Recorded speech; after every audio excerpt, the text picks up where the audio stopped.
end. Thank you, host. Thank you very much, Dr. Maifa, and I'm so happy that Tsepo has just gone up. I was having problems in approving him up here, and Dr. Maifa, I tried also on this this account here to make you a co-host, but you are going to be a co-host in de facto because you see the technological problems that we are having here. But it's something that is not only confined to our program. I've just been going through some spaces where the hosts were having problems in actually approving people to be on the speakers list. So whenever we'll be having people who would want to come up and you are failing to come up, it's not because I'm deliberately doing that, but it is a result of this technical glitch that we are having. Before I quickly go to Tsepo, I also wanted to say there was in a session that came from, but this is in relation to what we were talking about last week, to say the people who were in attendance at Wink this show were in excess of 500, and the police officers who actually came to escort or to take him from the podium were not more than 5. And they actually let Wink be taken by the police. Saka vamapfumo vakazombopuwawo audience vakabvunzwa kuti munozoona sei pakuti vanhu vanosvika 500 vakaregera mapurisa mashanu kana kuti mana vachitora our beloved musician. What do you think? Vamapfumo vakataura nyaya yekuti it's a sign of Zimbabweans cowardice. Why did they not confront the police? Why did they not retaliate? Why did they not actually prevent the police from actually taking the musician? So it was an issue. It was something debatable, and people ended up actually saying sometimes it is very difficult. Maybe the police actually deliberately did that in order to see what would happen, and if there was retaliation, then there was a likelihood of retribution from the police after the show. Actually, police officers going back to people's houses indiscriminately attacking the people. So this is what also transpired on our last show. But we don't want to waste much of our time on dwelling on the issue of last week. We want to go straight away to today's topic. Before I go to Tsepo, Dr. Maifa, do you have got anything to say? And then we can now start our program. All I can say is greet everyone, because maybe when I spoke, some had not joined. You are welcome to this space. It's a free space. Let's say our views in a bid to reform Zimbabwe or to develop our beloved country. So our rules generally are no toxicity. We are not telling each other names. We might differ in views. We might differ, in orientation, but we are all Zimbabweans who love Zimbabwe. So let's unite on this platform and seek ways to correct what is wrong. Thank you, host. Thank you very much. Thank you very much. And now we would want to go to mongo wenyaya yatinayo nhasi kuti tiri kutaura nyaya iri pano yekuti kubva pamazuva mashoma kana kuti mwedzi mavhiki mashoma apera government yeZimbabwe yakanga ichiita program negotiation yemasalaries nevashandi vayo through the National Joint Negotiating Council.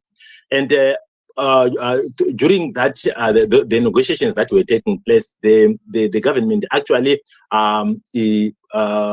offered the workers, I'm told 100%, which is translated to $50.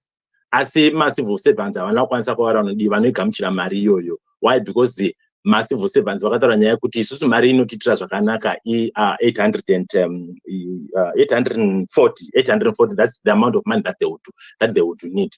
But soon after the decline of the workers, government yakazopedzisira yakuenda behind the scenes ndobva yakunopa mapurisa nemasoja mari inoita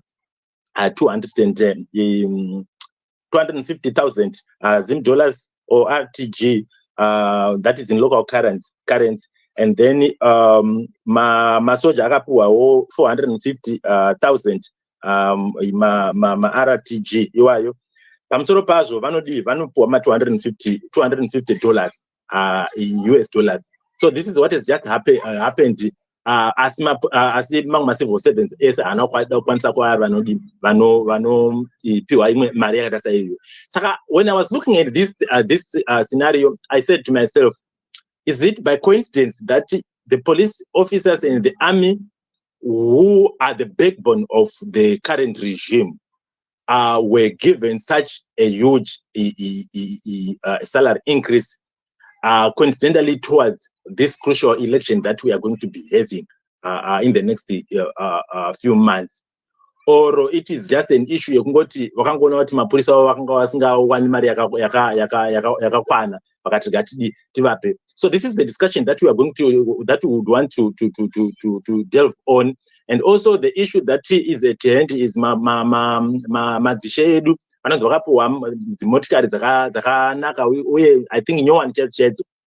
Pamusoro pazvo ipapo, they were also given thumbs up kuti vaenderere mberi vachiita campaigns for ZANU-PF. So these are some of the issues that we would want to talk about. But let's have Tsepo speak his mind about the topic that we have today. Go ahead, Tsepo.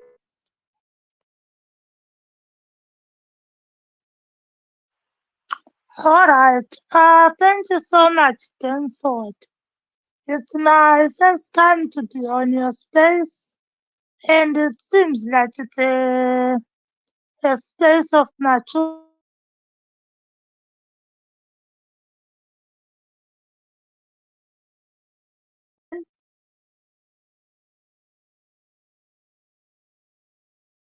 To express their views and build our country. Because I think if you go anywhere and everywhere, people generally have this desire of seeing Zimbabwe grow and become a prosperous nation. But the how part is always controversial due to our affiliations. But what I want to say is that since 1980, Zimbabwe has been holding elections every after 5 years. Secondly, what we have been seeing is a repetition, really. I don't think we must be surprised now that each time when we are towards our elections, security services have their salaries increased. Traditional leaders are given all forms of perks.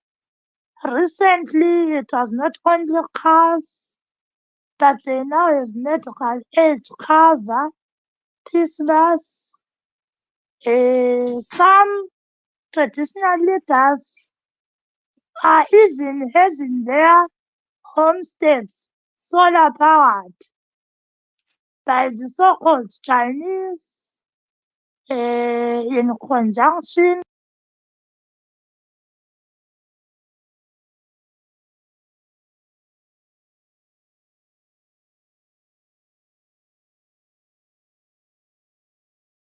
or collaboration with the government. So all this must not surprise.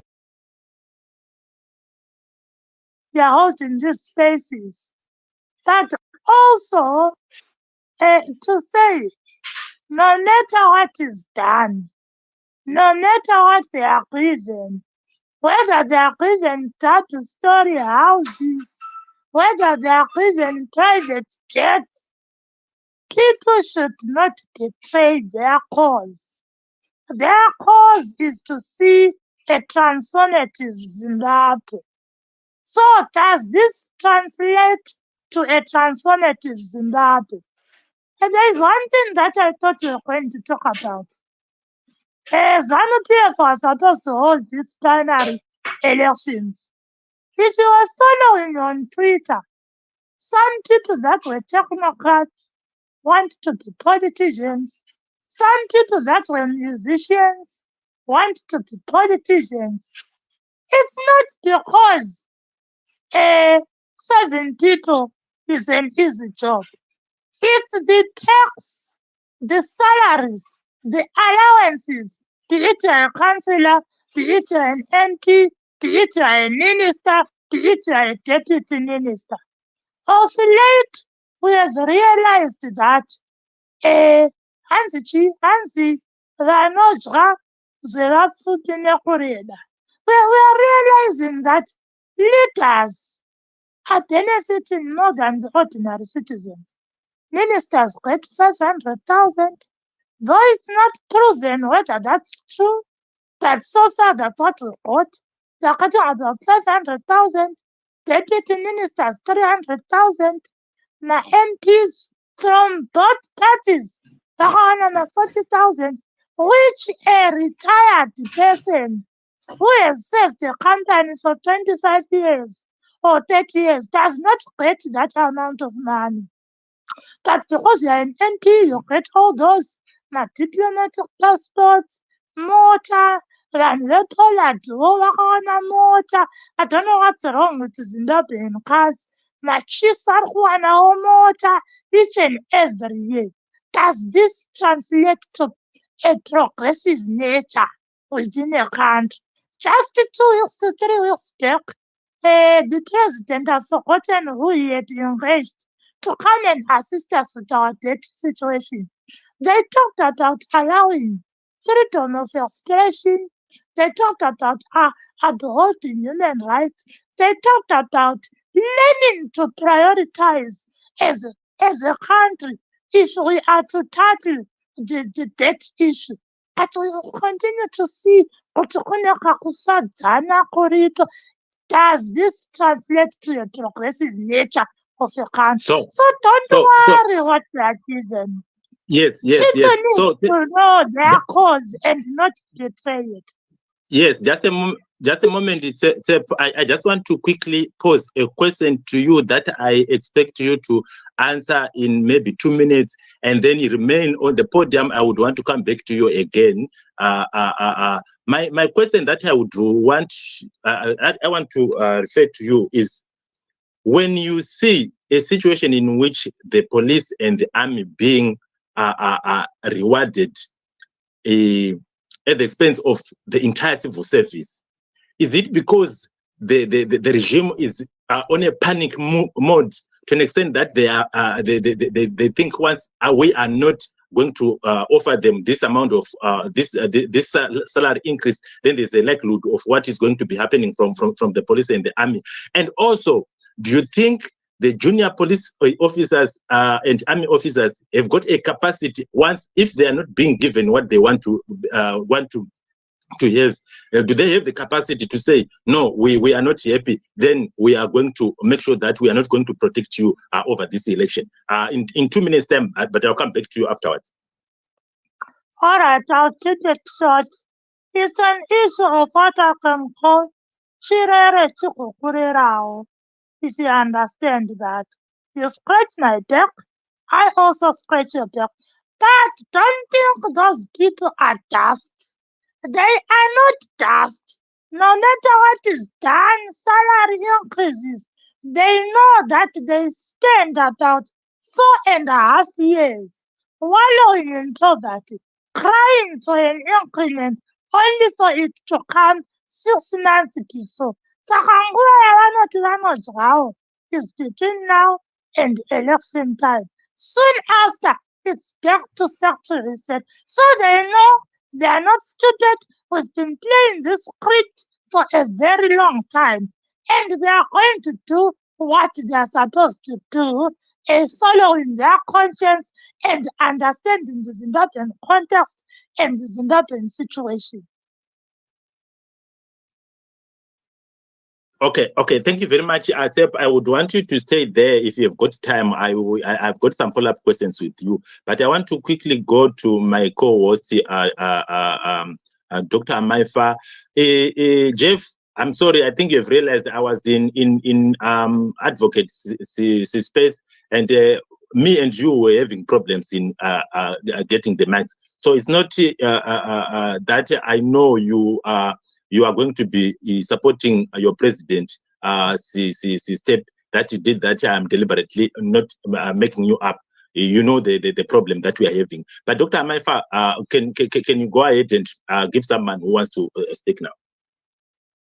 Thank you very much, Koma Denford. Thank you, everyone on the platform.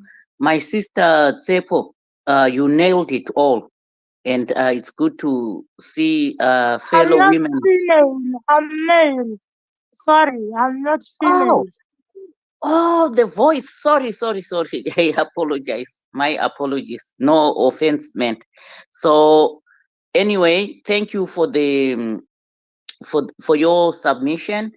And what you said is truthful. There's nothing wrong in giving people incentives, but priorities matter and the timing matters too. In 2017, you are right. We saw the same thing happened just before the 2018 elections. People were given, the military and the police were given a hike, and then chiefs were also given those incentives.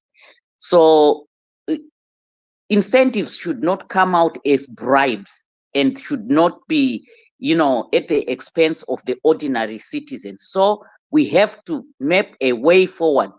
Let the military, the police, and the chiefs know that we are all citizens of Zimbabwe. You don't remain a chief for life.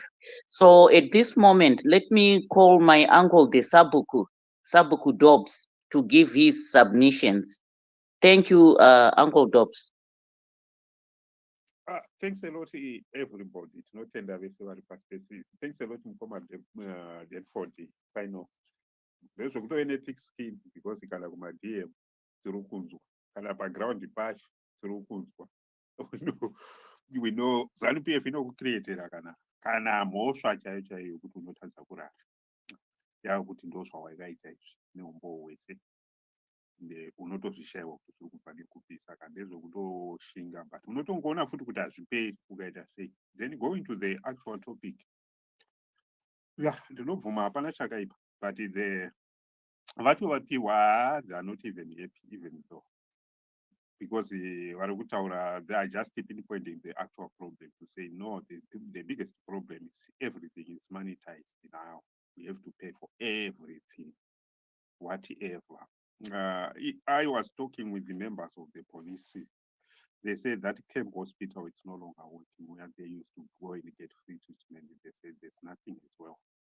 So they have to buy each and everything. And they said there's a lot of corruption. Their chiefs, the police bosses have become all that corrupt. Even the military wings like the support unit and the police protection unit, they say even to get you, for you to get a leave, you have to pay. Mambo Drops, would you mind to just up your voice a bit? I'm sure a number of people might not be hearing you, including me. So sorry.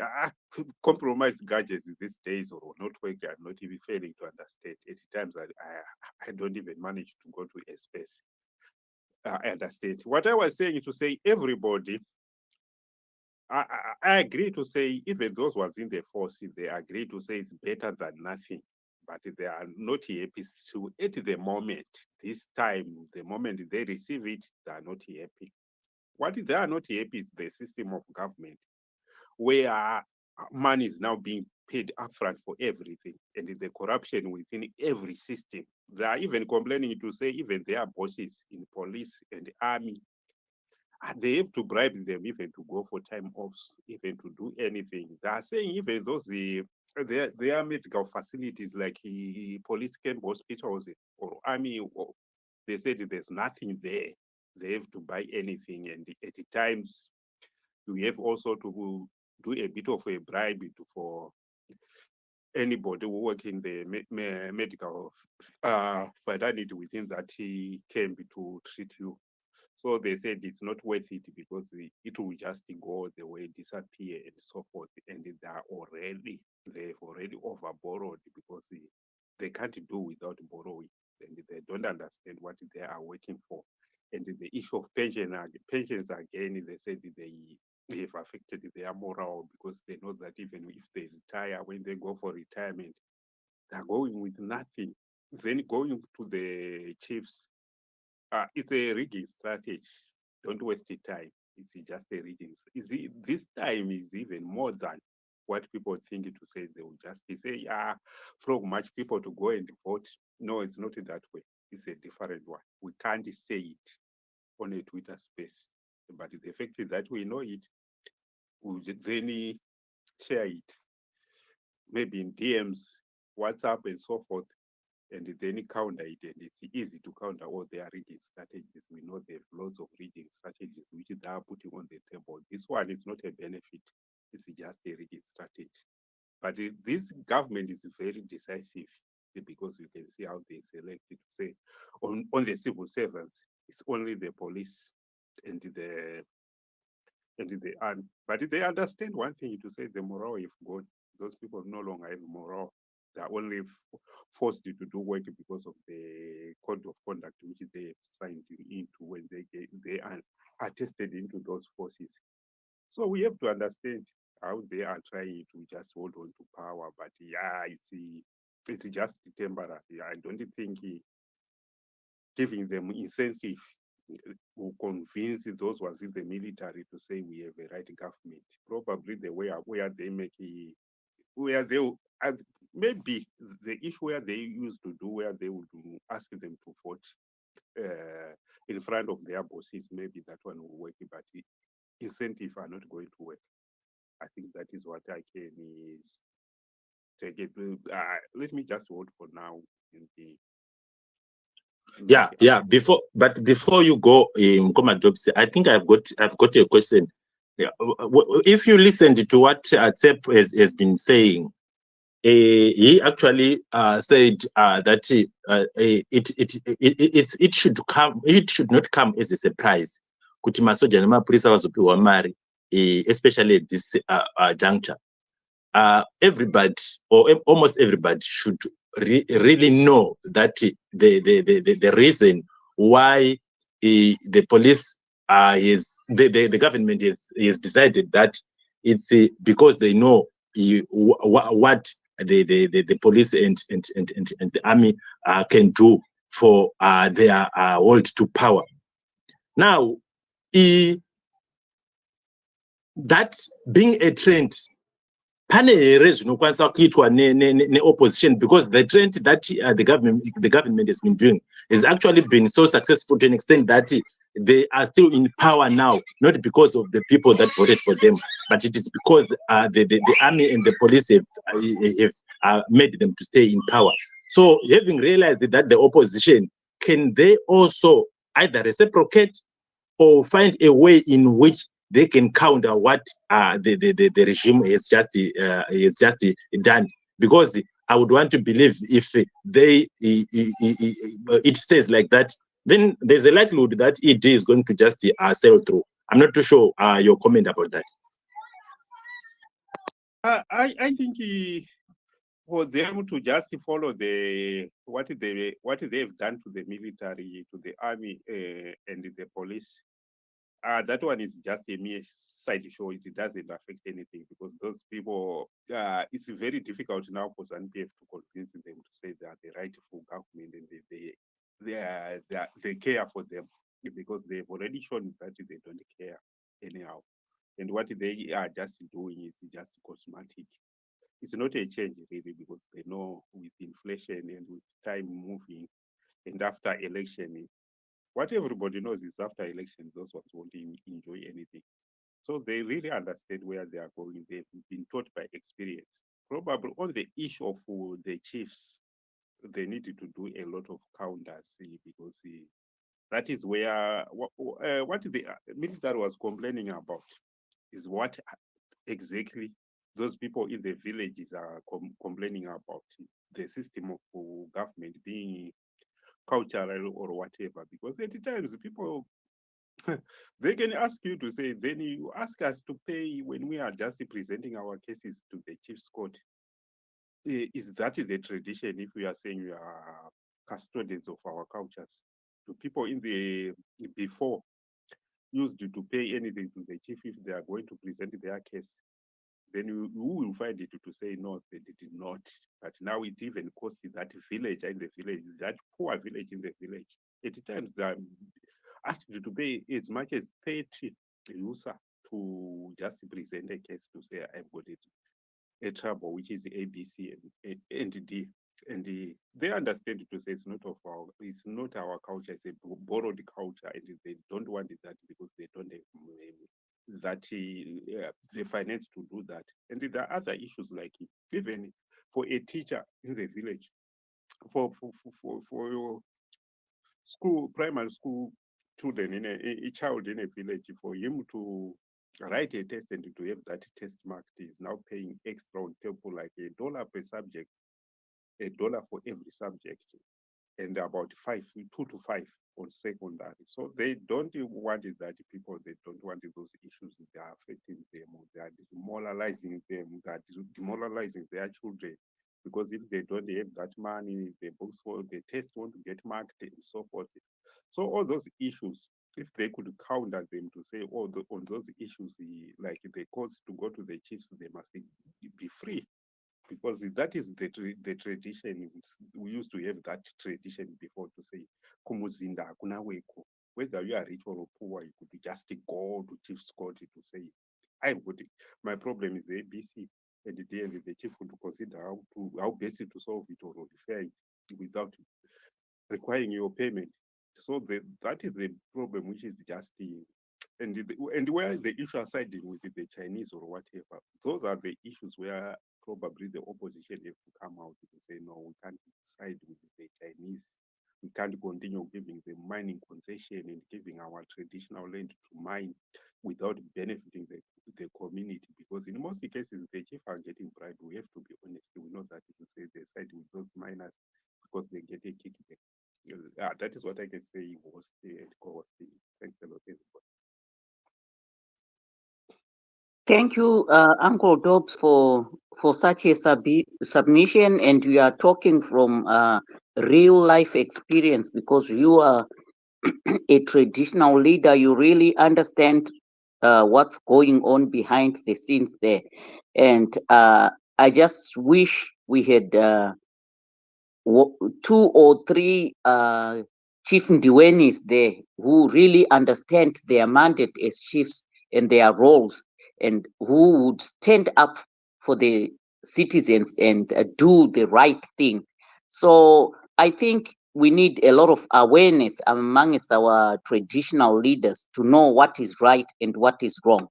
And I don't know, host, I had seen Koma Finals on the speaker there. Now he dropped.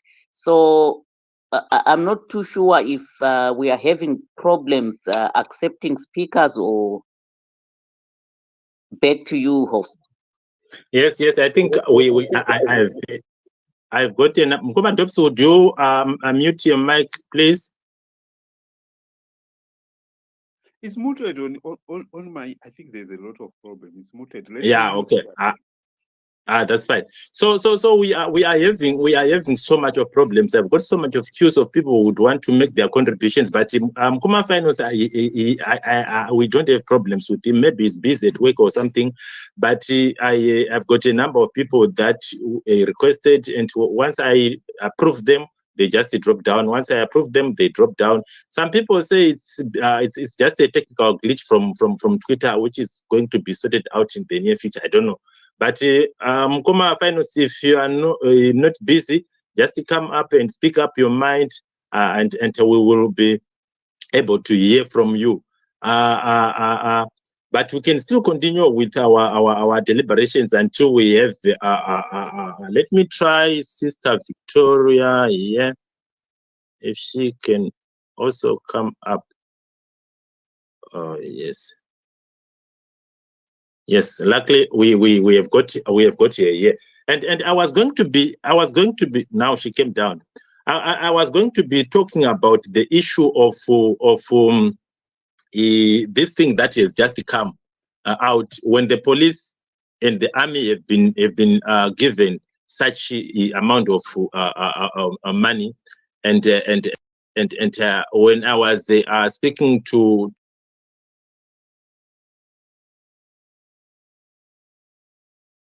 it's from the trade unions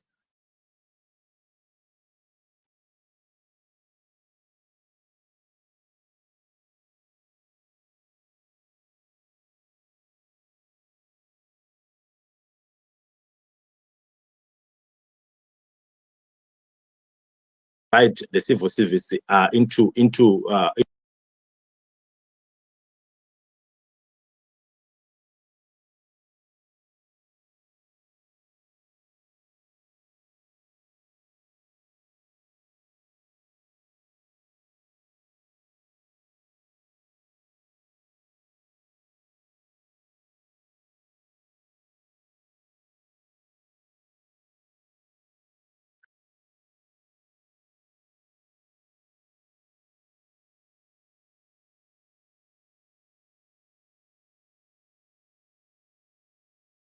which is not taking the needs and the requirements of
What is going to happen since the civil servants are decided? Those who are happy.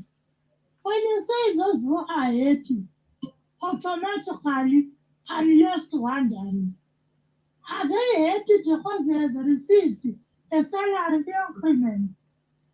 Where I am, as we speak, the rate is at 1.1, 1.2. In some areas, the black market is now, 1.5. It's increasing day by day. So that's 450. In 2 years' time, it would have lost its value. So it's like going round and round in circles. Or a situation where you are in a marathon, yet you are in your own house. You run, you hit a wall, you bounce back, you hit another wall. Eventually, you realize that we are not getting anywhere.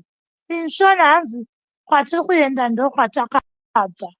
Saka uri kutoenda kupi kana kuri kuti kwauri kuenda ndokwakabva.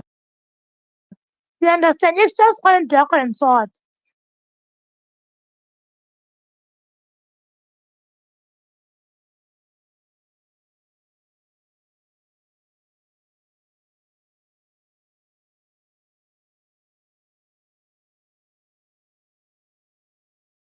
Or will be expressed in the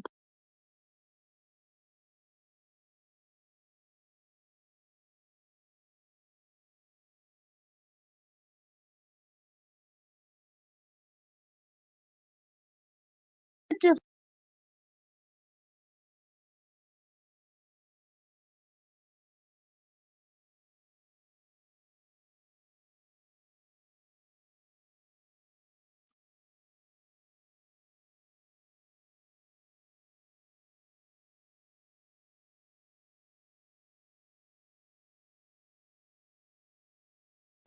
in the special ballot provision.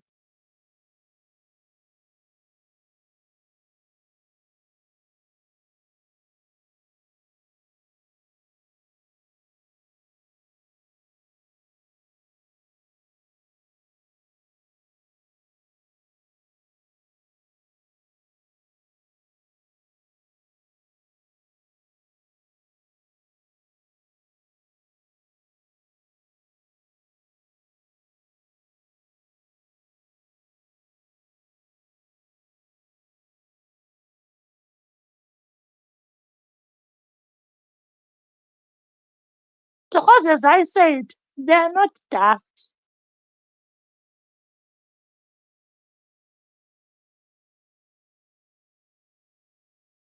Speaker is in the security sector. Said, you know that now police officers, at the time it was 2021, police officers are getting $30 as clothing allowance. They are getting this allowance if they are stationed in places like Karita, Bedford, where there is excessive heat. They are not getting all that. So it's just it's not an issue of the pay rise. You understand? It's also having the right allowances attached to that pay rise and also understanding what usually happens before election season. They lobby, they cry for a pay rise, and they don't get it. So they are not willing to subject themselves to such a condition for the next 5 years. Sepo, sorry to interject you. I just wanted to make a clarification on my question, and also to make an addition on what I just said.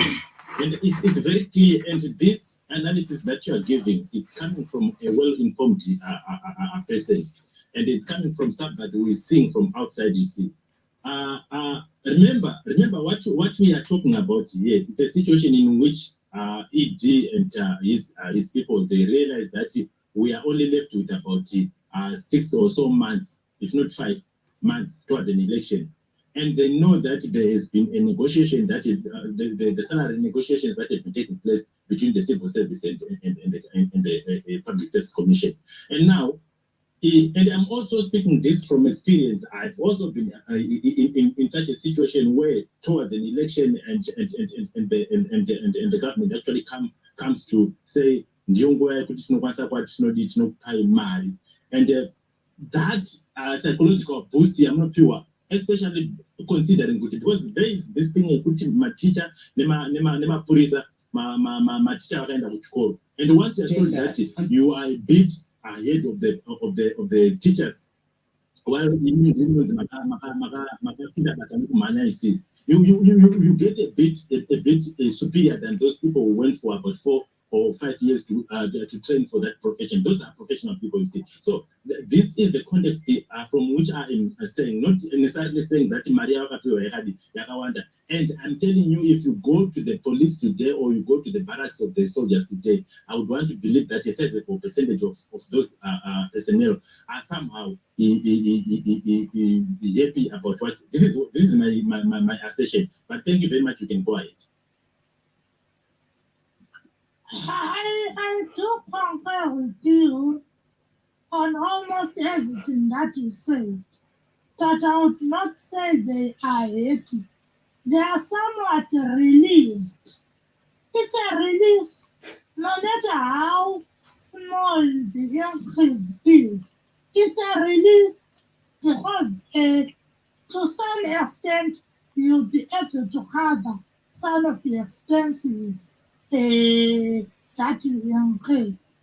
But as I highlighted, reality will continue to happen when we continue to amplify our voices in making them realize that zvinongofanana nezvatakanga kuti nanyaradzarana edhani, you know, if a child is crying too much, you are busy, you want to do something, no one done.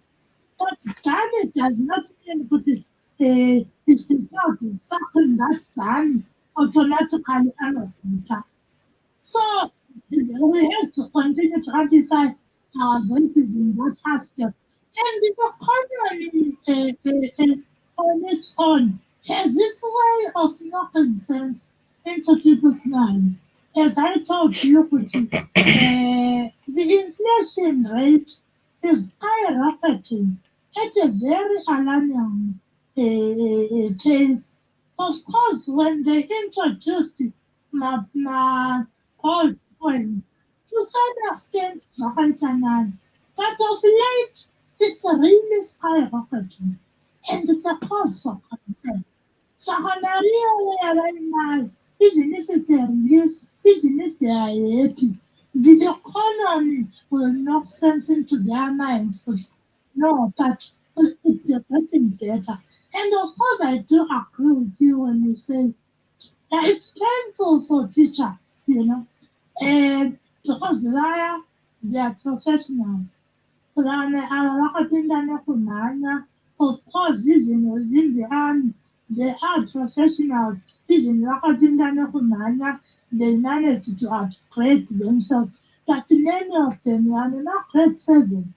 So height was an advantage. But teachers need to understand that there is power in numbers. If we understand that the Ministry of Education is the largest employer, or can I say, if you are to compare all sectors within the civil servants, those who are in the education sector are far much more than those who are in any other sector. So that also should be an advantage to them. To say if we can't convince our fellow civil servants, we can join forces, us as teachers, together with the nurses. We make it a point that we go and cast our vote at all costs. So that their voice will be expressed in the ballot. Thank you. Thank you very much, Komatseko, for that analysis and submission. I think the problem in Zimbabwe is that there is no unity. The civil servants are not united. I was once a civil servant in Zimbabwe, and exactly what Tsepo and Mkoma Denford mentioned, the maticha aitozviona shuga nebhata vakutoseka mapurisa namasoja kuti hamuna njere makazopinda basa nekumhanya, instead of them being united as citizens of Zimbabwe, as civil servants. If these groups were united, then we would not be having one group favored or at an advantage. You see what happened in Zambia when the elections took place. The military were with the citizens, were protecting the citizens. But now it becomes difficult, and since the Smith regime, it has been placed in citizens' head kuti musoldier munhu anofana kutyiwa, either munhu anogona kukuuraya, anogona kana kukubhinya, anogona kungoita zvinhu zvakaipa. So that mentality has to be cleared. It has to be cleared. Kungoti tione kuti musoldier munhu just like you, mupurisa munhu just like you. You know, like in the diaspora here, munhu angava madhodha pini, they are well respected. Angava security guard, they are well respected. Munhu azoti inini I'm a professor, I'm better off. No, they mind their own business. You respect a person for just being an individual. So I think we have to kind of work towards people respecting each other as individuals rather than because of their profession. Kungova neunhu wokuziva kuti uyu munhu I cannot hit him. Uyu munhu, I cannot do bad things to them. Right. Thank you very much. I will, if there's no new speaker, I'll give this time back to Dobbs. But if Mambo Sose and Max and people who have my number, if you really want to speak and you are failing to get onto the speakers because of the technical glitch, you could call my cell phone and I'll put you through to Twitter. Thank you. Over to you, host. Sorry, over to you, Uncle Dobbs. Many thanks to you, Dr. Maifa, Mkoma Tsetse, and the Ben Mkoma Denford. Hopefully, Mkoma finals will come back and advocate here because we wanted to chat with him, but couldn't go get to the market is space. And I welcome him on behalf of the host and co-host. The issue which we are discussing about them being here, I don't think that it is anybody who is here. I think those ones who have been the directors, those ones who have got about 600,000 or so forth. Yeah, those ones, we know that they are yet because they've got a huge lump sum about not the ordinary man who is just getting a percentage increase in our SIM dollar or bond note, which we know that it just evaporate, lose value before you even use it or before you even get it, especially this one, which is not really backdated. So there's a problem here to say, even the that issue I was talking about, to say everything's monetized. We know that those soldiers will have to do. They now have separate budget to say that if they go to their barracks, they are buying their own food because there's no food and nobody can survive without eating. So I don't think the money is enough to convince them to say the future is changing. Everything will be okay in the future. But the issue of dividing the people, that is how Zanu have survived. They divide on those who decide to find something to maybe profession, maybe try being or whatever they can manipulate you and divide you. And it used to work with the devil, but this time people are just getting used to each other because of meeting at different places and at different times, and you find out people think that you need to create each other because of tribe or whatever. But it's something which is not choose. It is something which just become the same. We can't all come from the same place or the same tribe or whatever. We do understand it before so that it should be useful. I'm really convinced at the moment to say yes, the chiefs I know they will try by all means to cooperate in the regional mechanism, but the army, the bosses, those who do get a lot, lump sum in the United States dollars, not the ordinary. Those lower rates which are just getting a little involved, because what their problems are beyond the salary itself. It goes even to the position of service to stay in housing is not there. And that housing allowance which they get, it doesn't cater for the cost of living and transport. It's not there. They are now using Mishika as well. So they have a lot of problems. Even their health care, even to cater for their children's education is difficult. Because there's lots of issues which need to be addressed. Because we all understand it, because when the government says they are going to partially pay for their education, they give them in points not again. But even if you convert it today, to say how much are they contributing to the term, they have lost the value to pay fee.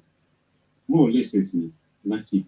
So that is where the problem is now to say the salary issue convinces the people better. Maybe they keep seeing other people because and those ones, some of those ones are even worse off than that soldier we have getting paid by running because we get our position simple because the history, the family history only that is what made us most. Because some of them they don't even understand it because they are for people say the people ready to implement the good cultural practices. also to do the time for them to enrich themselves because they know that it won't be in the extended. It will be it won't be in the extended lineage to say it because it is strictly passed to your son or grandson. It can go to your brother's son or grandson. Probably they want to build that issues with the wills for future generation, like what the Zambia chiefs do. So that is what we have to understand. We need to just here and to influence and think they wanted us to hear. They said, okay, back to was the for the greetings to mom. Okay. Okay, thank you very much, Mukuma Jobs. I think next time I will continue to remind you that in as much as technology is not on our side, but we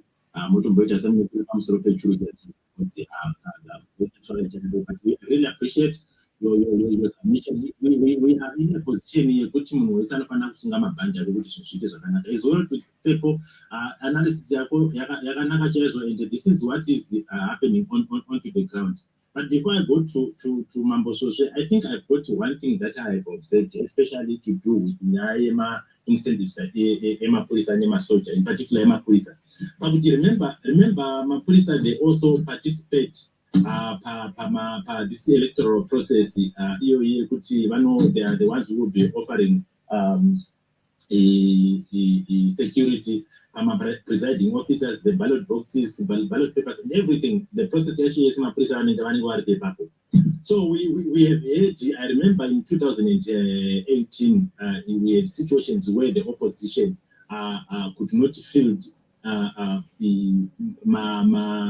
could not put my agents on all the polling stations, and this resulted in the compromise of the outcome election. So relief the police and the soldiers are given such a relief. It is likely going to be compromising the performance in as far as making sure that my irregularities and they can also the wisdom. We are also the human the status quo. And also this issue while talking about the issue here, Yema agents, we in 2008 where my opposite agents were actually physically assaulted by the militia from the ruling party, and the police could not also do anything. This is also likely going to happen once the police and the army are in the pockets of the regime, where they will just use the militia to establish during the polling process. Some of the irregularities can be compromised by the police because they just have been relieved. To the show, and what is your take on what has just happened in this period as far as the police, the army, and the chiefs is concerned? Go ahead. Thank you, Champion Telford.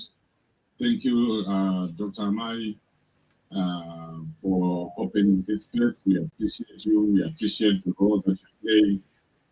If there was a way of getting more people to do what you're doing so that we have more spaces, we have a space every day that is talking about our agenda, that is talking to our people and everyone else. So feel encouraged to go ahead and open spaces like this so that you can continue to give information. Thank you everyone who is here. You're actually playing a part just by being here, listening and participating in these programs. What we can only say, what we continue to say is, when you have heard, when you've gotten information from here, please spread information, take it to other people, take it to your families. If it is about voter education, voter registration, please talk to your families, talk to your colleagues, your people, Mamisha, Zeva,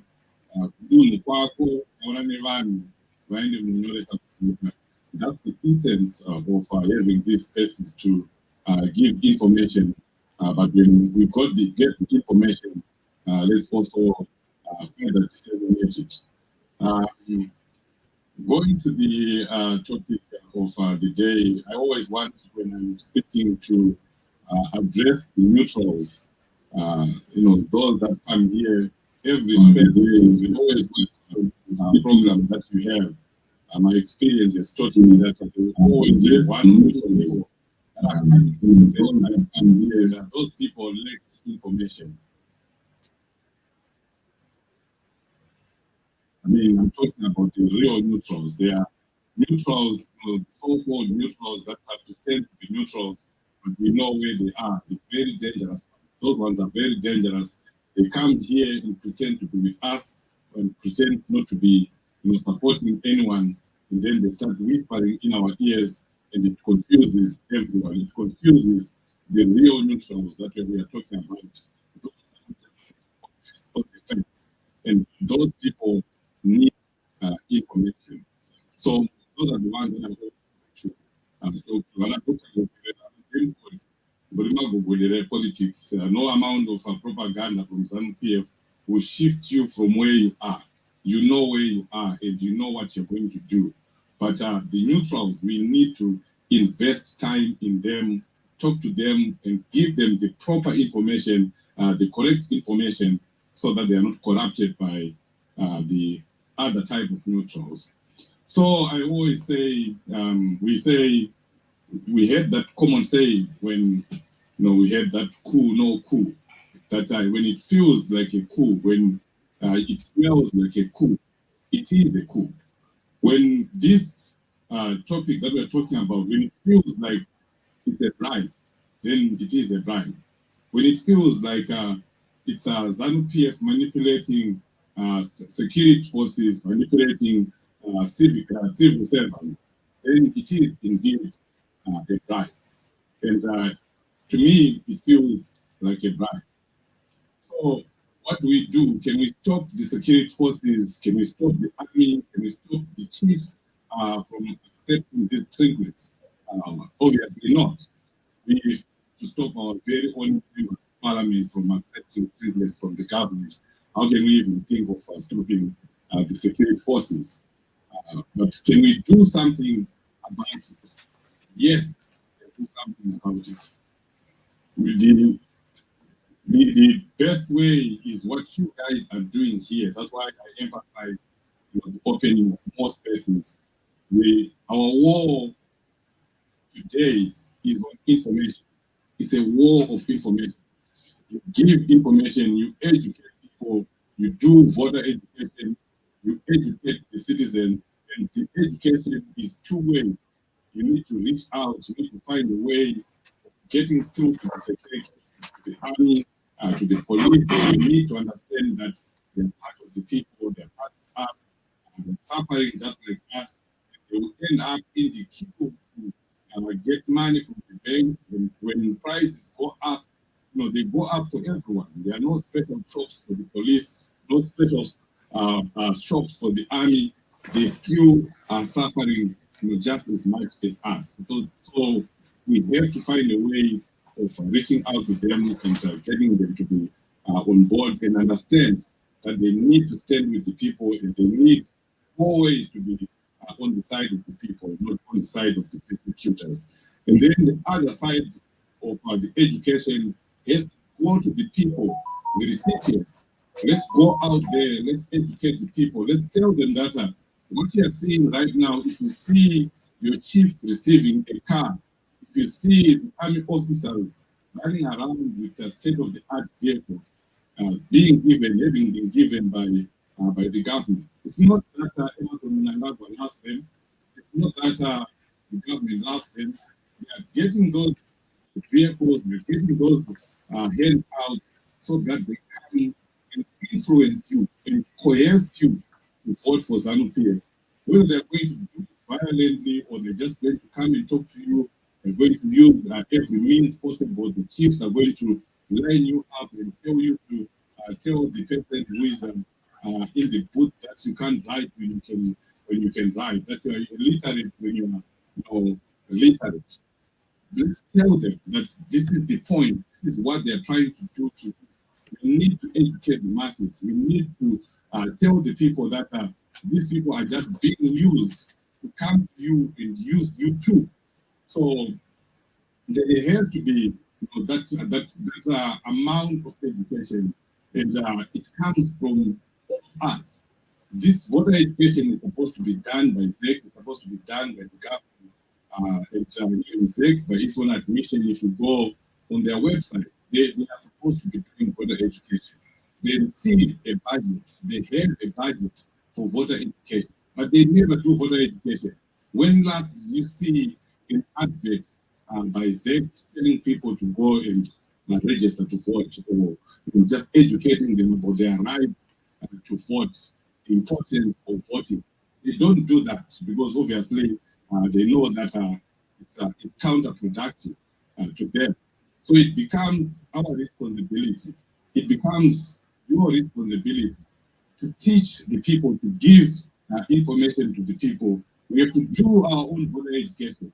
Just like we are doing now, that we're encouraging our own people to go and register to vote. And those here in the diaspora, we're saying, 1 + 5, you have 1, 2 to 5 people today in your rural area, 2 to 5 people in your homestead, in your family, so that they go and register to vote. That's exactly what we also need to do about what ZANU-PF is doing, the strategies that they have, the propaganda that they have, everything that they're throwing at us, including giving trinkets to security forces. We need to counter that. We need to be speaking about it at every platform, whether it's on WhatsApp, on Facebook, on Twitter, on Instagram, But of course, for us to be effective, for us to be able to educate people well, we need to have the information, and that's why it's critical to have these discussions. And that's why we should be thankful that we have people like great communicators like Advocate Mahere, Champion of Carlos, people that are giving us information every day. And I always tell people, even here in North America, that let's follow Advocate Mahere, let's follow Champion of Carlos, let's follow our president. But especially those two, they will always be talking on behalf of the party. So when you follow them, when you read what they are saying, when you read their tweets, you are getting the party position. You understand what the party wants you to say when you're arguing on Twitter Spaces, when you're fighting with people on WhatsApp. I know that goes on a lot. I used to do that, fighting on social media, fighting with people, talking to people, trying to educate the people, trying to convince people. For you to be an effective communicator, or for you to effectively be able to do that, follow our party leaders so that you get the correct information. Even myself, where I am right now, I'm always on platforms. I'm always on Facebook. I go to VOA, get called to VOA 2-3 times a week. I do not just go there. I make sure that sometimes I even make a phone call, to any of the leaders. What are we saying on this issue? Or I'm always checking what Champion Mahere is doing. He's posting Champion of Carlos. And then even when I go to VOA or on Facebook, I'm speaking alongside what the party is saying. So it's important, folks, to get information, because the war that we are fighting right now is a war of information. Not only here in the diaspora, not only here on social media. The whole struggle is based on how we are giving information, and we are doing that very well through those leaders that I've spoken about. It's based on how we're managing the information that we have. And it's also based on how we are countering the information that we are getting from ZANU-PF, the propaganda that is being propagated by the likes of Mbwana and all the ZANU-PF people that are all over. They are here, even here when we're speaking, they are there on Twitter Spaces, on Facebook, they are there. We can't argue about that. Emerson Mnangagwa said it himself, and I know what social media, and they're being paid. You guys are here Nobody's paying you. You just are here for the good of the country, But there are people that are paid out there to counter what we are doing, to give wrong information, to give propaganda to people. So we need to find a way of countering that propaganda. And you can only do that by giving the correct information to the people, educating the people, making sure that people know that this is wrong, this is right. I think if you're seeing the video that is going on of that young man who was in Buhera, who was telling the people, that you should not be tricked by a cup of 2 cups of matema or 2 cups of beans. That's the kind of information that we want to see trickling down Kumaruzeva. And I'm so excited because it's happening in Ikoku. But we also need to do it even at our level, because you'll be shocked that even here, there are people that don't understand what's going on in Zimbabwe. There are people that are here that don't understand, what exactly is the reason why Zimbabwe is on its knees. They swallow ZANU-PF propaganda, who climb the finger. They even think that there's something called sanctions. They believe that. I'm saying that, from the point of information and correct information. I have my son here. He's an engineer. He has 2 degrees, a bachelor's degree, a master's degree. But at one time, he comes to me and says, "Como feel no send from a space, meeting, and that's coming from Manawati." I'll be like, seriously? You know, this all.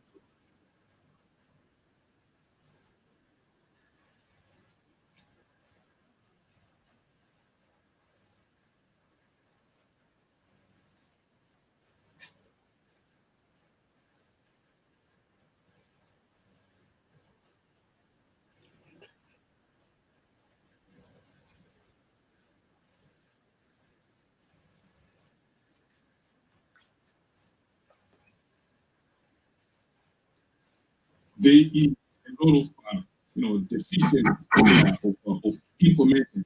A lot of people in the diaspora do not know what's going on in Zimbabwe, what's causing Zimbabwe. And you have we need to keep giving people information. We need to find a way of making sure that people are educated home and away. And that's why, again, as we finish, I will continue to thank those that are doing spaces, those that are on Facebook, those that are on Instagram, and our food soldiers, of course, that are doing a lot of work on the ground. There's a lot that is going on. Do not be deceived by what you see, by what you hear from ZANU-PF, that they still have control and the control of the rural areas. They don't. And there has been a lot of penetration in the rural areas. People see is there, is everywhere. I know some people would think, I think that there is a lot of work being done. All the former national executive members are in the rural areas. They are camped in the rural areas. They are doing a lot of work. And we should marvel, we should be thankful of the sacrifice that they are making. They are there using their own cars. Look at those roads. Someone is using his own car. They are there using their own fuel, because our parties, we don't have money, we don't have resources. People are sacrificing their own resources to do all those.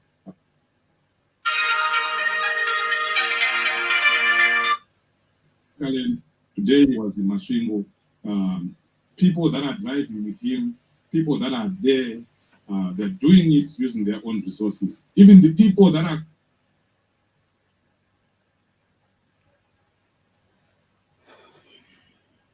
those rallies, they are using their own resources. I know we do a lot to support the Women Task Force. Thank you, those that are doing that. We support the Youth Task Force, but that budget, the budget that can satisfy is only a quarter of what is needed to run a proper election campaign. Where we are using $6,000, ZANU-PF for the same things will be using $6 million. That's the disproportionate. That's that's exactly what is happening. So it just speaks to the levels of sacrifices that are going on. So let's keep doing what we are doing. Let's keep supporting the movement. Let's keep supporting the youth, the women, the fundraisers that are going on. Let's support all of them. You all the small things or seemingly small things that we see that we are doing in this space, they're all going to come together, and we're all going to, be saying, and if because everybody come together, and we'll be in a new great Zimbabwe. Thank you, Nkomaji. Thank you, Dr. Amai. Keep up the good work. Thank you very much, Mambo Sose, for your great submission. And like you said, giving out information to people is important. Some here in the diaspora are not even aware about these incentives, and we're still some who are in Zimbabwe. So let's disseminate the information so that people understand the bribes that are happening. And I'm glad you mentioned that MPs received $40,000, including our own. So a lot of people are just being bribed in general. Let's send out that information, starting from our own families. And I've laughed about my own son with Chief Sose. Moms, mathanda dzenyu kana Mambo Sose, manje muswere wese munongoita mameeting. But finish. So, let's conscientize our own children, our own family members, and if everybody has the correct information, then we'll be fine. Before Tsepos asks his question or gives his contribution, I'll gladly give back this time to the host. Over to you, host. Thank you very much, Dr. Maifa, and as well to Mambo Sose. It's something that a lot of us here would want to do. To say, let's to start from within the family. Kana mwana wenyu womukomana kana mwana wenyu musikana wamunoti mimi ndiye anofana kuva ari anoona zvandinoita agonotaridzawo vamwe kunzoko achikuvhunza mibvunzo yenyu. Meaning to say we have got so much that we need to do in order for the rest of the society to really change their mindsets. Because that is the reason why we have a situation where the youngsters are actually saying they won't be able to go and do a registration that is currently taking place because you see a number of people on the ground, some of them would not even want to bother going to do the registration that is taking place unless and until if somebody is incentivized. But you see, this is an extra mile that we are actually doing to say, for you to go and register, we are going to be giving you this, giving you this. Citizens should really have it in themselves to say, what is happening in Zimbabwe? It's something that is not supposed to remain until forever. We are not doing it for ourselves. We are not doing it for maybe the young children. Maybe we're actually doing for the people who are yet to be born. Why? Because the rest of us are almost spent forces because of the regime. So thank you very much, Mambo Sose. And it's very imperative that everybody of us should really know that it's achievable, it's doable. We can do away with this regime that has cost our lives. But before I go to Tsepo again, I just wanted to acknowledge the presence of one of our champions who has not been with us for quite a long period of time. If you not mind, you can just ask for the mic. I can give you. It has been very long, and maybe but this is my first time to see you now. You can give the mic just to give us what you think about what is happening, and we are so happy. I'm personally happy to see you back and continue with the struggle. But thank you very much. Tsepo, go ahead with your question and the rest of the submission.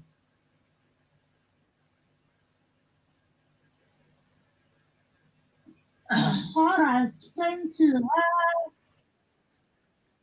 was more of a comment. I am in agreement with the previous speaker, Mambo Soso. Yes, he shared some powerful nuggets. The divide and conquer rule will not work, and we must not allow it to work. So even as we say our submissions, it must not seem like members of the security sector are at fault because they received an increase in salaries. So I remember that earlier on Denford, we were talking about the scenario where teachers tend to look down on members of the security sector to say, after all, they are not professionals, you came through the back door, or you had an easy way out. All that should not be embraced, nor should it be tolerated, nor should it be advanced, because you'll be falling right into the trap of the enemy. So there is need to continue to draw members of the security force closer, continue to engage with them, continue to reason with them, continue to find out from them what they are thinking, what the narrative is, how are they seeing things, for how long will they continue to be used, you know, used like for a lack of a better word, condom. You use it, when you finish using it, you throw it away. Use a bandage to cover your wound. Once your wound is healed, you throw it away. They deserve better. If you tell somebody that you deserve better than what you are getting, they will continue to yearn for more. They will begin to value themselves. Because it's a matter of valuing yourself first without waiting to be valued by somebody else. So that's what I thought to say the approach should be an approach where there is engagement, not an approach where you are at loggerhead or you start blaming them or you start telling them that you are openly used. That will not work. It will bring about a, a stronger feeling of resistance from the security sector. So engage them, talk to them, find out if they are seeing the bigger picture. If they are not, because some can be easily lured, some can be easily swayed away. Speak to them in a civil and cordial manner. For the traditional leaders, speak to communities. Communities have the power to decide the demands of their traditional leaders. Tell them that if they fragment you to the polling station, don't resist.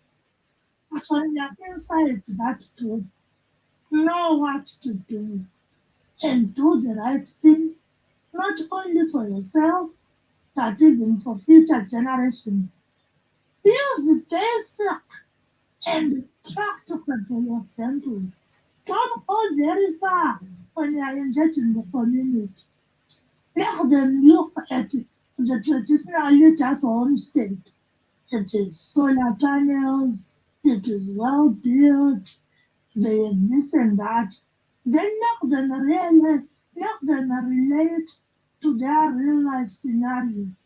Let them relate to the life that they are subjected to each and every day. When you are able to do that, they will never betray from their cause. So don't spend too much time focusing on the fact that they have received cars. Let them receive as many cars. But let's not be relentless. Let's not back down. Let's make people realize the truth and see things for what they are. Thank you. But sorry, Tsepo, I think I need to come back to you and say, and I'm going to delve my comment on what you previously said.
Into rural areas, that whenever there is chance to do so, let there be face-to-face engagement. That let's utilize social media, in particular WhatsApp. Twitter is more elitist, if I may put it that way. But WhatsApp is not elitist. In 2017, about 5.2 million. If you Google and search for statistics, you'll find them. 5.2 million were on WhatsApp. Can you imagine how many people are on WhatsApp now? Yes, network is a challenge, but once a message has been sent, it's sent. It doesn't matter when the recipient is going to receive it. That whenever there is access to network, they are going to receive it. Engage them, speak to them. There is need to learn the art of public speaking, the art of speaking into the hearts of masses. When you use that, people are not daft. That's what I continue to say. They are not daft. They will receive the message, engage with them, talk to them, use whichever opportunity is there to talk to them. I had gone earlier on to monitor the voter registration process this afternoon in my neighborhood. And it's easy to capture information using your mobile phone systematically and strategically. Just do your thing steadily. Know what you want to achieve. So it's we're even having conversations with the people there, though in a systematic way and manner to speak to them, just to find out how they're reviewing the environment. There is no need really to influence people on the decision they should make. The situation on its own is influential enough. What is needed is just a small push. Don't tell them what to do, but reason with them and leave them with more questions than answers. And those answers, they are going to answer the questions on their own facing the reality, seeing things as they are. So the other problem that has been talked about is that at times I feel we overly magnify issues. Where there are problems, let's see a solution. That's why I realized that from the onset of this space, I haven't really been focused on the fact that chiefs got cars, security forces had their salaries increased. It has been done, it was done previously, and for your own information, let me correct something. The institution of traditional leaders has been used since colonial times. It's not that they have been used now after independence. They were used since colonial times. No wonder they were used to declare the unilateral declaration of independence. Yes. Excuse me, Tepo, once again. Sorry, I would. The reason why I'm just interjecting is not because I'm not respecting you. It's because I might not have enough time or forget about what I would want to say. Yes, continue. Thank you very much. Thank you very much. I think I would want to a bit differ with you on the issue of precedence. To say this issue, the use of chiefs as an instrument for the electoral outcome has been used even before independence. And I'm not too sure if you're actually referencing to say, so it shouldn't be an anomaly to what is happening now. Because right now we have got a constitution that actually provides that these chiefs are supposed to be political. And this is not only the provision within the constitution that is being violated by the regime. So much of it, even the electoral act, I always say about that. So once we start to say this thing, like what we were talking about last week when we were saying the issue of the artists that we have being abused by the regime, it is exactly what Ian Smith was doing during the colonial era, and this has to actually be normalized. I'm not too sure. So we are working on the constitution that came about in 2013. We are working with the electoral act that actually provides for what has to be done by law, and when we've got all those provisions, then definitely we need to be speaking out about such errant actions from the government, and even, well, in as much as you are saying we don't have to fight with the police because they are only recipients of these increments, but really the regime itself is working against the will of the people and also the constitution. Go ahead. All right, thank you.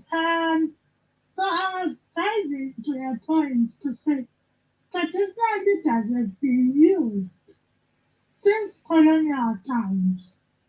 When there was the unilateral declaration of independence, traditional leaders were robbed thin or were lured to support that those who were engineering the law, the struggle for independence were not moved by that. They knew what they wanted, and they were determined, and they were focused on getting what they wanted. They didn't want anything less than that which they were targeting. So even after this declaration, which was false, which was a fallacy, there was the cosmetic window dressing to it through the use of traditional leaders. It never worked. So why should it work now? So what we are seeing is history repeating itself in a bad way. But let's also see history repeating itself in a good way, where despite all the shenanigans, where despite all the efforts that are put in place, people know what they want and they continue to forge ahead. Because if you start now trying to say the Constitution says this, that this is happening, who is going to correct that? When those who are mandated to do the right thing do not want to do the right thing. So it's as good as we are at factory research. We are going to research everything, put proper systems in place, or ensure that the systems that are in place are activated and they're going to work accordingly. When they are the right people in the right positions with the right mindset. Currently, we don't have that. We have a leadership that will at all costs advance its agenda. So why not the people also advance their agenda using whatever means possible to spread the right message, to speak to the hearts of the people, to make them realize and reason factoring what is on the ground. That's what I'm simply saying. So it's an issue of prioritizing. To say yes, we are in a battle. How best can we win this battle? Can we win it by trying to convince traditional leaders? How are you going to convince them when you don't have the cars? The other party has cars. So they're already convinced. So that's what I wanted to say. Thank you. Thank you very much, Tsepo, for your submission. I remember when I was young, there was a Chief Chirau. I didn't quite understand politics, but it was the time of Smith, and people were going to Chief Chirau anotoshandiswa navarungu against the citizens and the black people. So as traditional leaders, I think tinofanira kutaura navo or kutuma information like Chief said, which makes them be on our side as well as the police. So kafanana the TikTok videos that we watch every day on WhatsApp or wherever, or the videos that our children can make, and circulate them through WhatsApp to just like encourage the military that we are together, encourage even the police that we are all citizens, a positive message instead of attacking them. Maybe it can motivate them to be on our side. I also wanted to ask Coma Denford, who has experience, to say those police, I would rather say those people that we see putting on police uniforms, but no ma polling station nechi mapurisa chaiwo or militia yangopiwa uniform, because we have seen some people, behaving in such a way of not put such a kind of training. I would not expect them to really do that. Back to you, host. Yeah, thank you very much. Yeah, but I think one thing that people have to know is the capacity of the police in Zimbabwe, the regular police officers in Zimbabwe, is so low that they won't be able to adequately provide the personnel all over the polling stations that we have. So what they do is they bring in what they call the special constabulary. Sometimes on reserves or something. Those people who were just trained who come into the police station and be trained by the community relations liaison officer to do mabasa. Sometimes if you go to the police station, there are those people who are not trained at most depots, but they just help the police.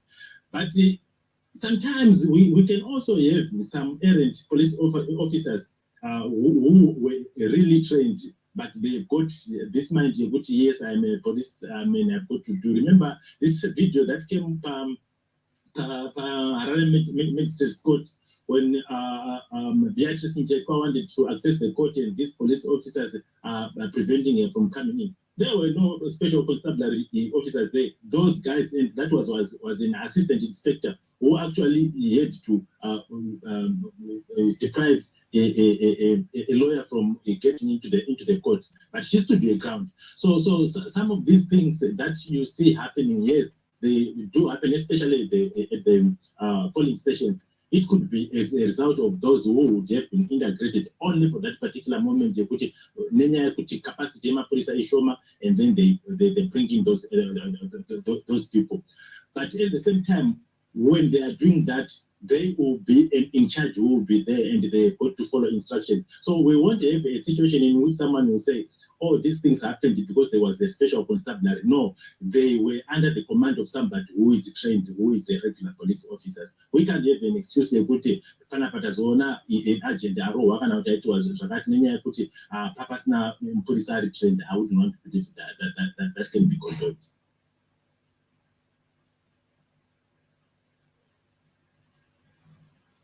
So Dr. Maifa, I think if we are not going, like I said, Yankoma Dobbs will come in. I want to at this particular moment say we have heard so much of people who would have wanted to speak. Unfortunately, because of what has been happening as far as the Magnetis internet, we couldn't. I would want to. I wouldn't give the names, but a number of people wanted to speak.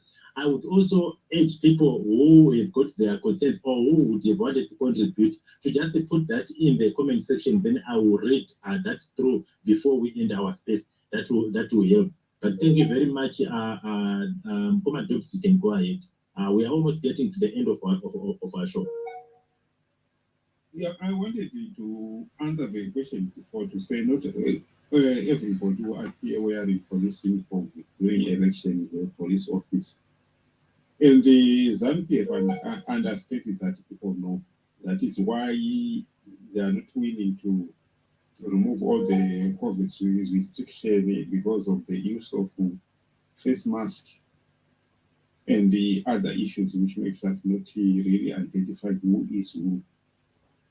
That is where the importance of electoral agents and the issue of defending the vote comes into. To say we don't have to depend with anybody else to decide ourselves, on our own communities. Because once we depend with anybody to say you will do as a favor, we then get with it very easy. We remember our change champion is telling us to say we are preparing to win the elections. And the good thing about it, we are winning the election for Zimbabwe, not for a party like what it is now. To say where there's one rules for one party, one benefit for one party, and the rest of the Zimbabwe suffer. There are a lot of issues. It has now become clear to say even those ones, everybody in Zimbabwe understand to say we are not going to benefit as long as ZANU-PF is in power.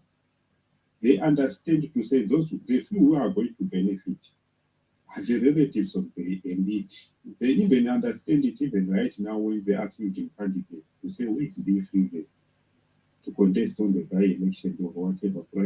I don't know what they call it, those selection for some candidate. They understand it to say it's only their own relatives and friends who are going to contest. The rest of the people will get it just you and they get it down. And they benefit themselves. They are the same people who have benefited from the farms and so forth, or the so-called or the same people who are getting mining rights. And they are the same people they are giving. They are high-paying jobs like judges, tax commissioners, ZEC, customs, all those official jobs which have better income. They go to the sons and daughters and relatives of the elite. So everybody understands it because those ones who are in the military who are serving it to the lower age, they understand it to say they are not going to benefit as long as ZANU-PF remains in power. As long as the use of bond note is there, I'm not going to benefit. That is why everybody is saying we can't use we can't use the way how we use the multi-currency system, which is there at the moment. And it is not really secured at the moment because it is going to end in 2025. If everybody understands that in 2025, we might end up going back to the continent to say we might end up doing the same thing. It's a point of the United States dollar to go to the continent, but it's very difficult to do that because we have experience. To say it won't work, it's very difficult to de-dollarize. It will end up re-dollarizing again. And even now, everybody is admitted to say the economy is re-dollarized. But the laws we have, they don't support it, that is to continue re-dollarized because it's going to end in 2025. So I don't think to say for somebody who is ordinary, say me, the police or the army or any other, they would understand it to say they won't benefit in the long run. Because at the moment, everybody is looking for a permanent solution. That is why even if we discuss or probably suggest the DNU, somebody would ask you to say, then what after DNU? Because they want a permanent solution. To say, let's get a permanent solution, forget about these politics. If they believe and rebuild our country, that is the message which is coming from the voters themselves, not the leaders, the voters themselves. That is what they are telling the nation to say. And the one other thing, rather say, oh, you've gone, it's not difficult to penetrate the rural areas like what people think or what people say. Opposition is there in the rural areas. Even those people who were killed during Zimbabwe, they were from rural areas, from Rambachina, rural areas and so forth. It's there, it has been there. But when people are silent and pretending not to be there, they are organizing and know what they are doing. We don't have to underrate it to say we are doing a lot on spaces. Maybe the foot soldiers are doing a lot, but in rural areas they were there before, and they knew each other. And this is the opposition. And they were not selling each other. They protected each other for so long. And that is the norm. And this year they will show you that they were already there. And even ZANU-PF knows to say opposition was there in rural areas, and it's always there, and it's prepared to show when you say that they exist in that area, in the rural area. So that is what I can say here. I understand my chief is up now. Back to was the cost. Thank you very much, Uncle Dobbs. Thank you very much. As we keep working towards solutions to this problem, I want to challenge King Albert there. I think I will have $50 reward for the best video clip where an artist praises our soldiers and police and encourages them to be on the citizen side. You can inbox me later, King Albert, and we work on that. So if anybody else wants to partner with me, because we have to reach out to those soldiers, then maybe later we reach out to the traditional leaders too. We love them. Anyway, they are part of our families. So if we are together, blame like Sepo said, let's not blame them, because it's not their fault. Mambo Sose said the same thing. Let's become one with them. And King Albert, and Estella, let's talk about this later on behind the scenes. But thank you very much, Dobbs. I think I will give this time to Mambo Sose to give his closing remarks before we go on to our host. Thank you, Mam. Thank you, Dr. Amai. I continue to be thankful of the work that you are doing, because that's what we keep repeating here, that let's give people information, because ours is a war of information, and it's a battle or a war that we must win. And of course, it's a war that we are winning, but we will not be complacent. Let's keep doing the good work that we are doing. Let's keep talking to people, educating the people, giving them information. A citizen who has information is an empowered citizen, and you use that information to vote wisely. We are all here because we have been given information, we have received information. A citizen who has been given information is a citizen who take part, who participates in everything that is going on, because they know and they understand the essence and the importance of them doing that. People participate in fundraisers because they value the importance. They know that this is going to help Zimbabwe. A person who doesn't have enough information, you will see that they will come to a fundraiser and they will not participate and they will not donate anything, because maybe they've not been made to appreciate the importance of them supporting those fundraisers. So let's continue to do that.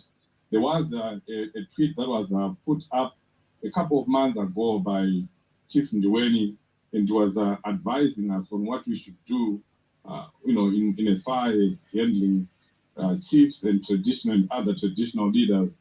Masabhuku nemachief anogara muvanhu. Vanhu vedu, munhu wese ari panapa ana chief, ana sabhuku. Taura nasabhuku wako, taura nachief wako. Vazvinzwisise, vazvione kuti zvese zvavari kuitirwa neZANU-PF kungoitirwa kwokuti vakwanise kutyisidzira vanhu, varove vanhu, vakanganise vanhu mafungiro. And then after that, it ends there. ZANU-PF dumps you immediately after the election, and then they come back again, after 4 years, after 5 years. We need to educate our chiefs. And I speak to the traditional leaders in my area, and I'm telling you, they understand what is going on. So it comes back to what we have been talking about, the strategy by the champion-in-chief, the strategy by our CCC leadership, Burumango approach. Let's tell them, if you get trinkets from ZANU-PF, you get a car from ZANU-PF, take it by all means. It's your money, it's taxpayers' money, but know what to do. We want chiefs, we want Masabuku that will go and whisper in the ears of the people. They can get to that level if we engage them, if we talk to them. I think I'll try to find that tweet by Chief Ndwele. It was detailed. It was talking about the approach, what you do, what you should do. As a member of the village, as a person who is in that village, talk to your sabu, talk to Sadunu, talk to the chief himself, and give them information. And of course, now during this voter registration, let's empower our people, starting with our family members, and tell them that it is important for them to go and register to vote. And now it's cheaper, it's easier, because the registration centers are now closer. They don't even need to get in the bus. But if they need to get in the bus or combi, you are there. Give them the $5, give them the $2. On one of my programs yesterday on Facebook, we had one woman, one lady from North America, who was saying she's actually paying the people in her family to go and register to vote. But not only that, if they bring 5 more people or 10 more people, that they would have said they've encouraged to go and register to vote, showing the slips to her, she'll pay them $20. So that's something that we can emulate. It's something that you can do at family level, at village level, so that people get registered to vote. I'm telling you, it works. Dr. Amai here will tell you as someone I teach, I'm a teacher, you start from the unknown, going to the you start from the known, going to the unknown. Sakatanga neme muri yako. Wenda kumberuko, it will become so much easier. And imagine the possibilities if everyone here will be talking to their relatives, will be talking to anapapa mkuru wao, anasekuru wao, vese who registered. We are about 4 or 5 million of us in the diaspora. If all of us could just take this as a responsibility, as a mandate that you need to talk to your relatives, you need to encourage your relatives to go and vote. It will make a lot of difference. It will make the work of CCC much easier. We are investing a lot of money. We are putting a lot of money in voter registration, and it's not sustainable. You need money to get people to the voting centers. We've been using money at least before the voter registration blitz. So now let's take advantage of this. It has been extended. We have 5 more days. 5 more days of encouraging people to register to vote. Let's all do that. Let's all participate. Let's make sure that the people are registered. We are saying this is the last opportunity for us to register people, and a lot of people, are confused by that. What it means is, yes, registration continues. Registration never stops. But after Mnangagwa proclaims an election date, and the election date is now there, it means everyone else who is registering after the proclamation will not be able to vote in the 2023 election. So it's important that we use this last weeks, because we are expecting him to do that immediately after this voter registration, and after all these noises by Monzora, Komichi, and many others. There's also another court case that should be going in next week by someone we are told that is coming from Mnangagwa's camp. So immediately after the noise by the noise makers about these court cases, the date is going to be proclaimed. Don't listen to what Monzora and other people are doing. Just something that is going to distract you from what we are supposed to be doing, registering people. But the elections are coming. The elections are going to be done.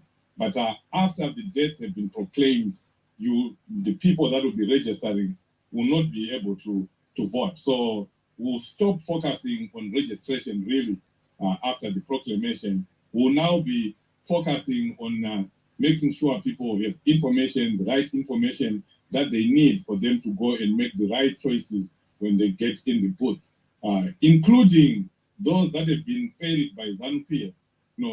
Make no mistake, ZANU-PF has been getting people to the registration centers, and they have the money. So your duty, my duty, our duty as citizens will now be to convince those people that have been ferried, that have been carried by ZANU-PF to go and register. And we begin to give them information, pertinent information, telling them that they cannot be bought by being carried in a bus to go and register. They cannot vote ZANU-PF simply because they were ferried by a bus to go and register. That's not it. Let's educate them that their vote is important, it's critical, it's their lives. It represents their lives in the next 5 years. It represents even the lives of generations to come. It's their voice. It's what is going to determine their livelihoods in the next 5 years. So, avangatengwe nekunzi vatakurwa nebhazi. Saka it's our duty kuvaudza kuti ndio Bhurumango approach yacho iyoyo, ndio Bhurumango strategy yacho iyoyo. Wakwidzwa bhazi hongu, asi hazvirevi kuti unofanira kuvhotera ZANU-PF. Saka ngatitotanga kutaura nevanhu vedu vakakwidzwa bhazi neZANU-PF, because right now they are believing that because they were given a right by ZANU-PF, they have to vote for them. They have an obligation to vote for ZANU-PF. That's not true. And it's our duty here to remove that mentality, because that is what ZANU-PF is saying they should do. But our duty is to manage that information, remove that propaganda from our people, and they know that ZANU-PF, it's okay to carry them to the polling station, to the registration centers, but they cannot tell them that they should vote for ZANU-PF. These people, our people, must vote for a political party, a leader who is going to change their lives for good, not for a day or two. Saga, let's get talking, let's get giving people information so that they vote well after the registration visit. Thank you. Maita yenyu mambo sose nenguva yamava muchiti udza so important a message that everybody has got to do. We are not going to be restricted by our geographical locations. Whether somebody is on the floor or on the ground, whether somebody is in South Africa, whether somebody is in the United Kingdom, anywhere across the world, it is our responsibility to make sure that Zimbabwe come 2023 August, it is going to be a changed country, and it can only be changed by the citizens. It is our responsibility. What we are doing now, what Emily is doing, Kumosha, what anyone is doing in Switzerland, everywhere, it will actually translate to the victory that we so wish. But I just wanted to quickly say that when we are doing all this, we realize that there are some people that, or there are some constituencies, I wouldn't want to say people, constituencies that would want to make diversions of what we want to do. Just along this week, if someone can make a reflection of what happened on social media and on the ground, that distracted them from doing what is supposed or what was supposed to be done. Because remember, this week, we were supposed to focus our minds, all of us focus our minds on the bliss that is taking place. But I promise you, on social media, on the ground, everywhere, people actually worked on different things. Just right now, people are doing something that is different from. And when I'm saying this, I'm not only saying that you don't need to do other things. There are a lot of other things that you can do, but there are things that are diverting our objectives to really change the status quo. So let us, as citizens, as Zimbabweans, focus ourselves on the goal that we have, that we need to achieve. We need to focus on the ball that is at hand. Just focus on the ball, and things will come right. And I also would want to come to the issue that Tsepo was saying. I later on realized that it is very true. Sometimes confrontation does not yield the result. We might want to be confrontational to the police. We might want to be confrontational to the army, even to the chiefs. But they have got all the resources. There's nothing that we can do. So engagement, like Tsepo was saying, I would want to believe it is something that is that can bring us as Zimbabweans together and make sure that we can get their hearts. And like Chief Shosho was saying, that all those people who are being carried, by the buses, by these ZANU-PF people, really some of them, they still have the mindset of saying, yeah, we need to reward the ZANU-PF that has carried us and that has given us the food, the main seat, and so on and so on. But we can't just leave it like that. It is our responsibilities as citizens to say, this is the time that we need to engage our people. And you rightly said, Imam, to say, yes, in as much as the Twitter space we are here, we see everybody. They are ours. We know we cannot convert them anymore. They are already in our pockets. So let us put our energy more into those people that are still on the other side and speak to them. Then they'll come. We still have time to engage them. But before I give Dr. Maifa to close the show, let me quickly write, like I said, that those people who could not come to speak up here, let me can you just put in the comment section. I'm going to be going through what has been written on the comment section. Some of it goes by commentators say he says some will fall for it, but majority of the chiefs are smart enough to smell the coffee, which actually goes back to the issue at Equity. Sometimes they are just doing it because they are an option. And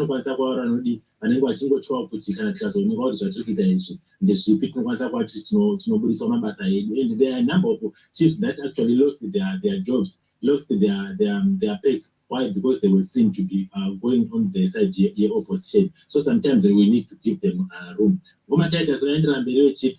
How many 4x4s have been issued to these chiefs?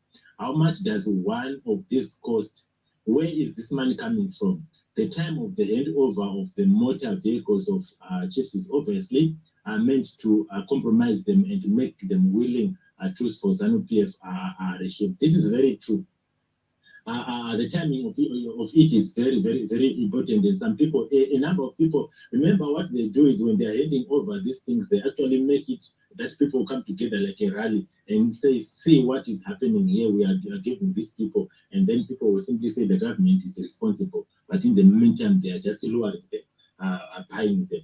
And then Ubuntu there too goes on to say a significant portion of the newer police and personnel are recruited through the Border Gezi program. I have a relative from ZANU-PF who was advising young people to join Border Gezi in order to make it to the police or army. And I just wanted to also add on what Ubuntu said here, to say it's not only the police and the army that have been recruited through the Border Gezi.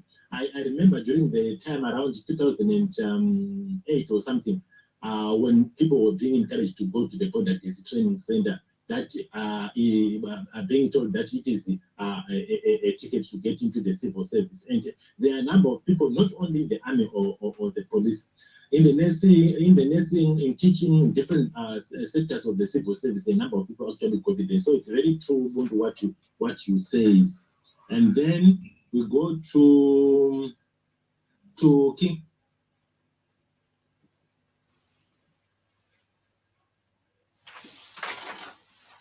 Albert, our champion who is streaming our show, he says this program is the program that we are running is called the YouTube channel that we have.